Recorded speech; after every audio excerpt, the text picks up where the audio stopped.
Hello guys, আজকে আমাদের বাসায় পিকনিক হচ্ছে। চলেন কি কি আছে দেখাই। এই যে এখানে আছে চাল, ডাল, আরো যা বিরিয়ানির মশলা এগুলো আছে, ঝালের গুঁড়া এগুলো। আর এখন আমরা কিসে খাবো? আমরা হয়ে যাব কলা পাতাই খাবো। এই যে কলা পাতা।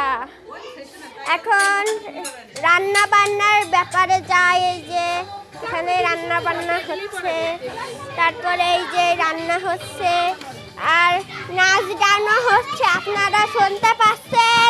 এখানে বিভিন্ন গান চলতেছে। এখন চলে